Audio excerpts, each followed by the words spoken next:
Hi, my name is Christine Meuris, and this is my show Permutations, and this is an artist walkthrough in which I'm going to talk about my process.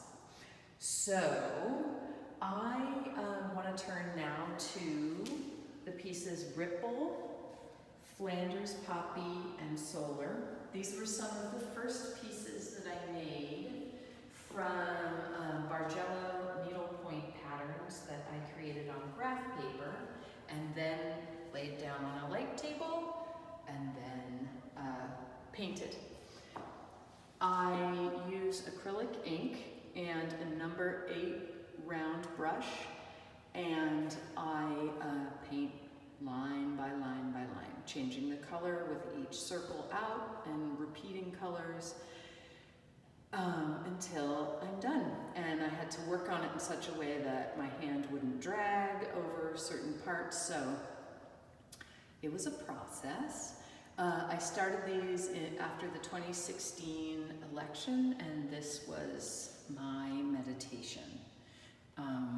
So as time went on, I started to be interested in what would happen if I bled the color and started introducing cracks. So I made this series, Stress Fracture, and you just saw Stress Fracture 1, this is Stress Fracture 3, and Stress Fracture 2. And in these, I painted, actually used a dip pen with hand-ground Sumi ink, and again, just painted each line over and over, but the chart underneath I had cut up to introduce cracks. So the interesting thing was, as I was working over a light table, it just looked like a round. I could not see the cracks until I hung it up on the wall and stepped away, and then the whole thing was just, especially in the case of Stress Fracture 3, split apart. It was eerie and exciting.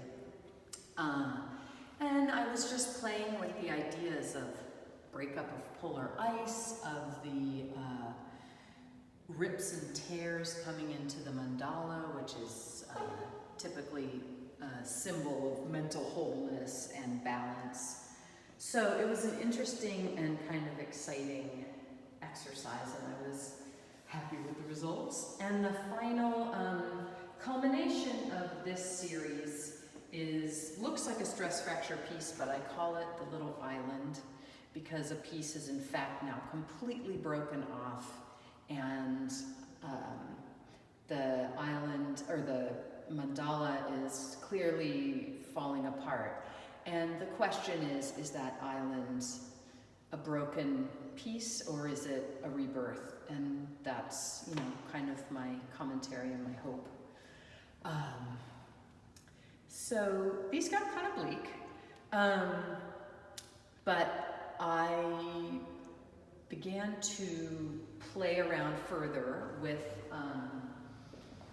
the mandala shape and brought color back into it. And then I can't exactly explain why I thought of making sort of train track like pieces and putting them together, but I did. And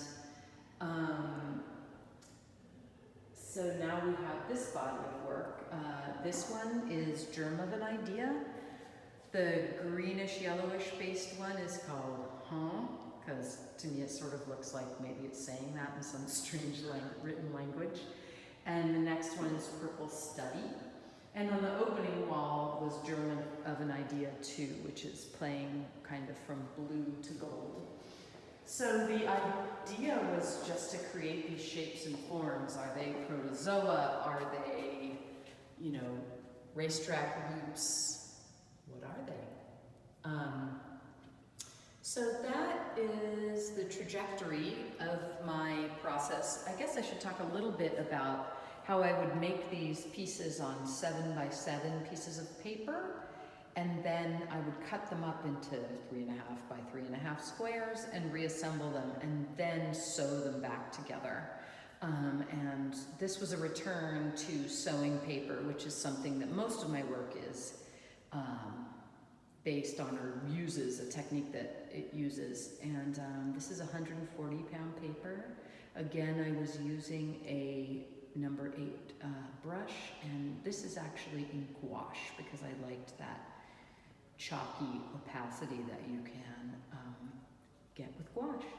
So thanks for listening.